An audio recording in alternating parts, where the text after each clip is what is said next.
So first of all, rearrange. I group all the x's together, group all the y's together, then factor out. Frankly, I do that all in one step easily. And you need to make sure you realize that if it's a hyperbola, you're always factoring out at least negative sign. And be careful about these signs. This is, the opposite of y squared is negative y squared. And the opposite of negative 4 gets you the positive 4. So people get a sign error right there all the time. And then complete the square. This can become x plus 3 squared. It can become y minus 2 squared. Right here you need a plus 9. Here you need a plus 4. But what do you actually add to the other side? 4 times 9 is 36. And minus 4. Because that's the 4 really that we're putting over there. And so that ends up being 64, by the way, when you're done with the math there. I should probably write it 64. And then divide through by 64, and you've got it.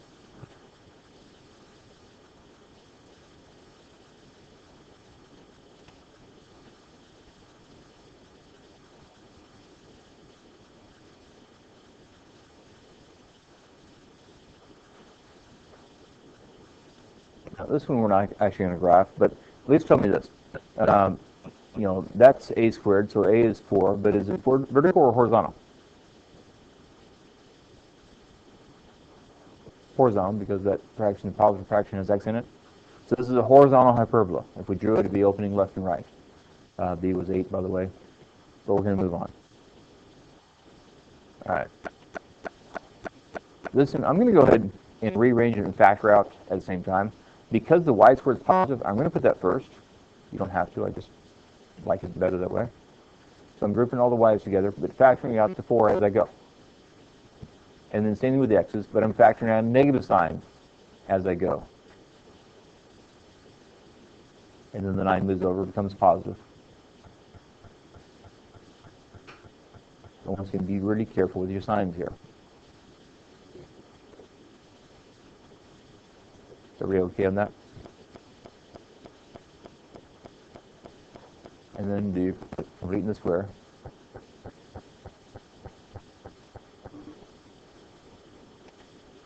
This would be a 4, this would be a 1, of course. And what do you add on the other side? And good. Which means you end up with a 24 there. 25 minus 1 is 24. Divide through by the 24. And here you end up with that over 6 when you simplify. In this you end up with that over 24. Since nothing cancels. All right, this one we are going to draw. It's kind of weird, strange. A works out to be square root of 6, and it's vertical this time, right? And then B is the square root of 24, which is 2 radical 6. All right, before we draw it, I want to go and get the equation to the asymptotes.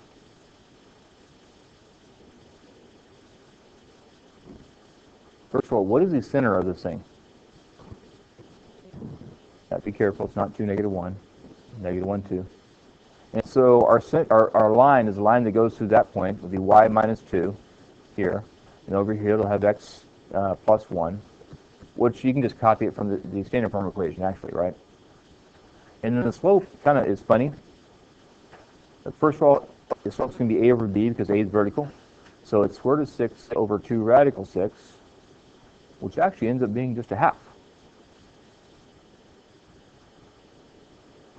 So A and B weren't nice, but it turns out we have a nice slope. So I told you, I want to use slope to draw the asymptotes if it's nice.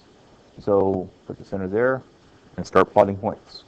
Up 1, right 2, up 1, right 2. Get the asymptotes drawn nicely.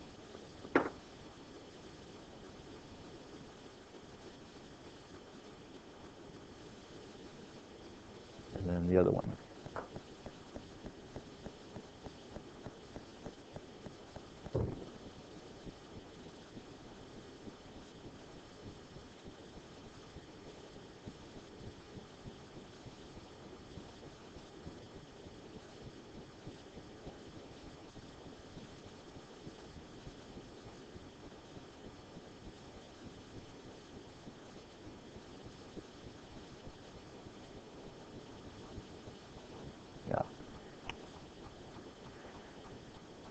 Now, we haven't drawn the vertices yet.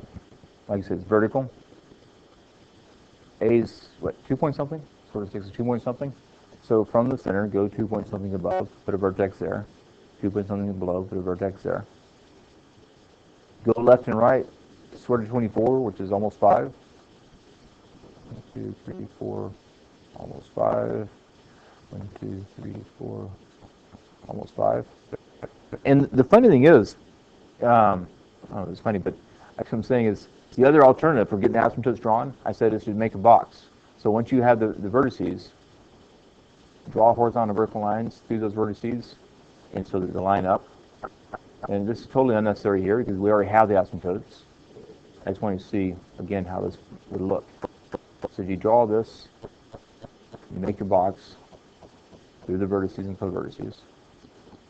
Then the corners of the box, or the vertex box, of the rectangle, will give you points on the line. So that would work okay. So that's what I've said. If A and B are radicals, then usually you just plot your, estimate your vertices and co-vertices and just draw the box, and that's good enough. This one, though, we did have a nice slope, so we used that instead. But either way, generally is okay, whichever one. We'll prefer using the slope, but if it's not nice, then you can do the box. And then the hyperbola itself, we just draw above and below because it says vertical. So from this vertex up here, make it approach that asymptote and the other one. And same thing here.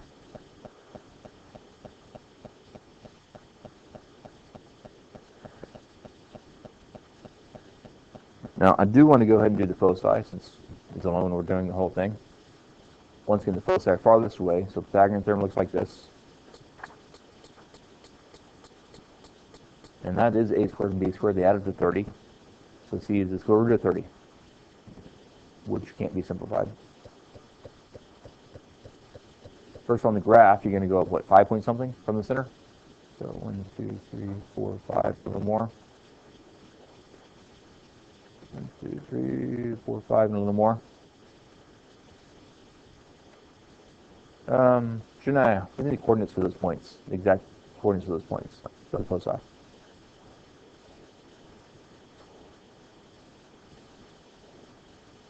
Look, you're going square root of 3.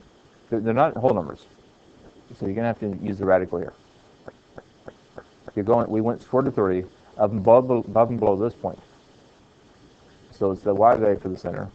Increase by square root of 30 for this point. That's the coordinates for that point. Stick a minus in there. That would be the coordinates for this point.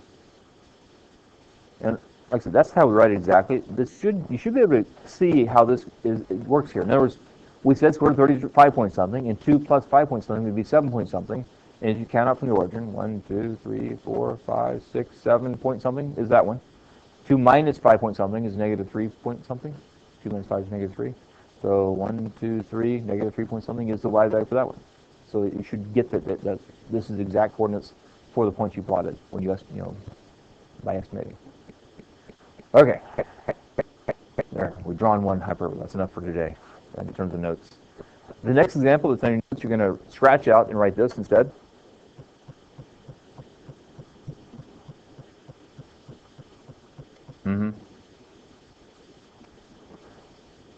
If you want to write the equation, you need the center, you need A and B. Well, we have the center, of course, is given. We just figured out, since this is 8 to the left of the center, then A is 8, and it's a horizontal distance. Okay? That's definitely true. B, we're going to have to figure out. Now, we're going to look at this.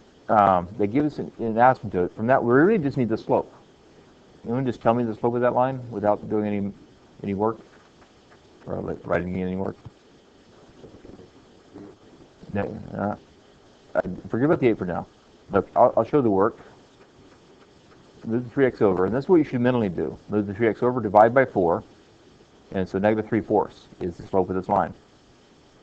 I'll tell you right now, this is worked out to a nice y-intercept for this asymptote. That is not normal. Normally it's some ugly number, but we don't usually care about the y-intercept for the asymptotes because they're usually horrible.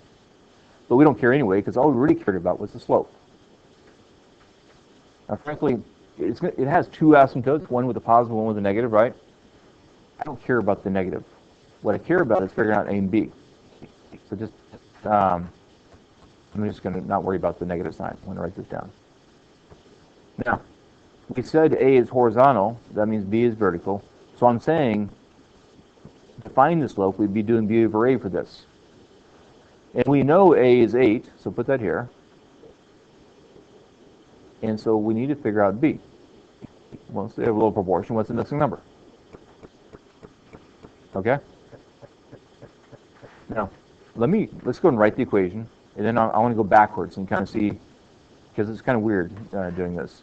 So, first of all, we said it's a horizontal hyperbola. So I start with x minus 1 squared minus, and then y minus 3, because once again, use the center to write this. And then a squared goes under the x because it was horizontal, and b squared goes under the y. And we're done. There's the equation for this thing. Okay? Now, think about this. If I gave you this equation, you know, first of all, it's a horizontal, and so you know a is 8, right? And b is 6. And so you'd have 6 being vertical. You do 6 over 8 to find the slope of the asymptote, right? And so 6 over 8 would give you the slope of 3/4. So that's what I need to appreciate. When we say the slope is 3/4, that doesn't mean b is 3 and a is 4. It means they're numbers that simplify down to 3 and 4. Okay? And so in this case, you know, it was just 6 and 8. So you have to have the right perspective there, I guess. All right. We're almost done. This part, frankly, it was all messed up in your notes. I would just scratch out what's there. Or if you can fix it, on the left side, and you don't really need like 2 sets of formulas. All you need is this, because if these are 0, you just leave them off, like the top. So just fix the bottom ones. The left side is okay, except for it really should just be plus 8 plus k. And what I want to appreciate is, with parametrics, it's always true that what h and k is what you see in the equation. So I'm saying h and k could be negative. If they are, then you'll have a minus sign. You have it like this, that doesn't mean h, you put a negative sign there all the time. That means you do the opposite of h, right? So I'm just saying it really should have been just a plus sign there. Fix that. And over here, what you need to get is that the placement of the functions matters now. If it's a horizontal hyperbola, you'll have secant in the x equals equation. If it's vertical hyperbola, secant should be in the y equals equation. So fix that. You might just rewrite it entirely, this part. And then a is going to be with secant always. So it should look like this. Shouldn't be a plus or minus. Should be just plus h plus k. And then, like I said, secant goes, in the corresponding equation. If it's vertical, secant goes in the y equals. If it's horizontal, secant goes in the x equals. So you can't swap them around. You get a different shape then. You can make a and b negative if you want to. Frankly, for now, we're not even going to worry about starting point and direction on hyperbolas. And so, like Boquerque, I think, has negative coefficients. It doesn't change the hyperbola. Just don't worry about it. Okay?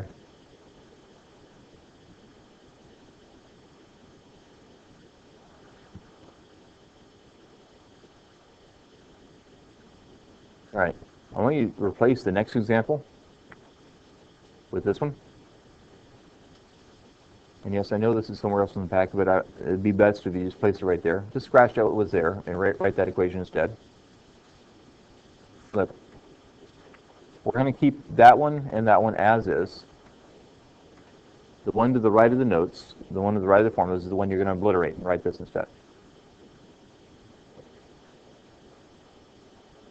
And don't write the directions, we'll just do what it says. First of all, to get standard form, that's easy. Just divide through by 36.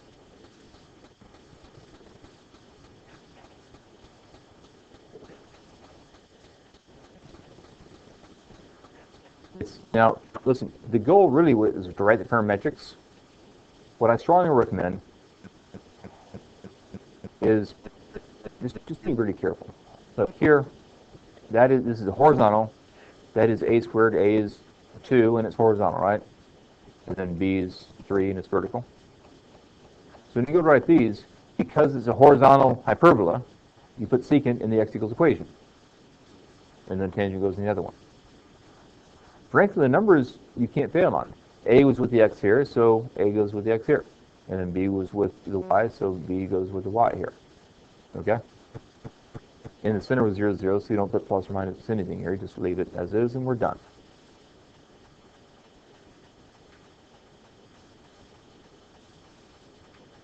Okay?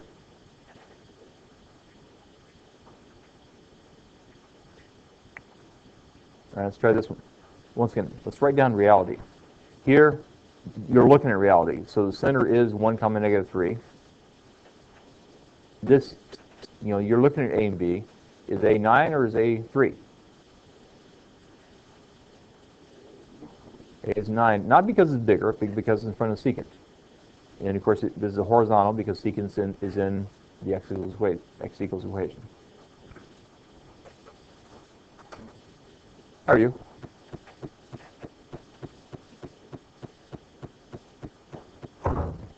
And then, Christian, what do we write?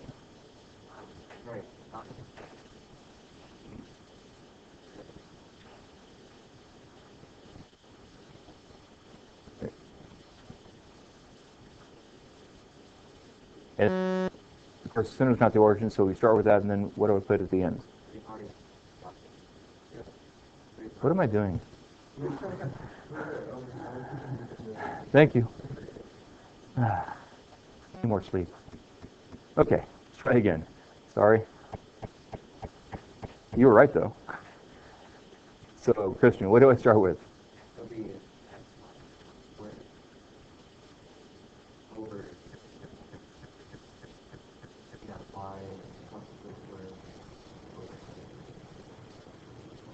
And once again, because secant is in the x equation, it's a horizontal, which means you start with x here.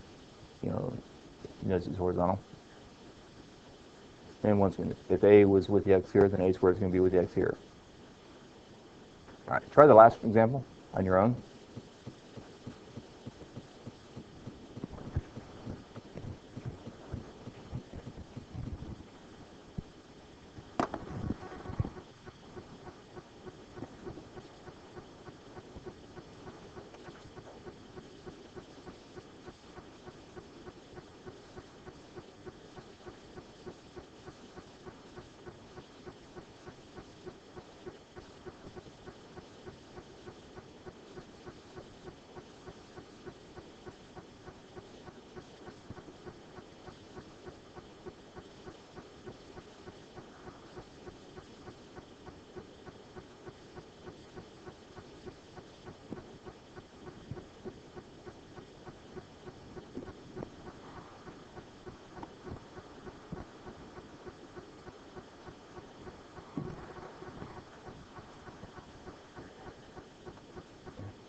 Good timing. I was almost done.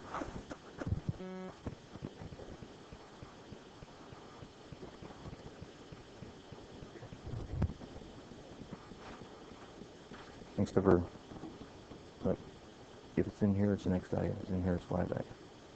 So this should have been going with the y, and that should be going with the x. And so, exactly. And you got it. Yeah. All right, cool. First of all, we're going to put for the numerators. Or minus. Okay. And then x. Okay. And once again, because secant in the y equals, it's a vertical hyperbola, so you start with y. And then what's the first denominator? Anybody? Another one? And there you go.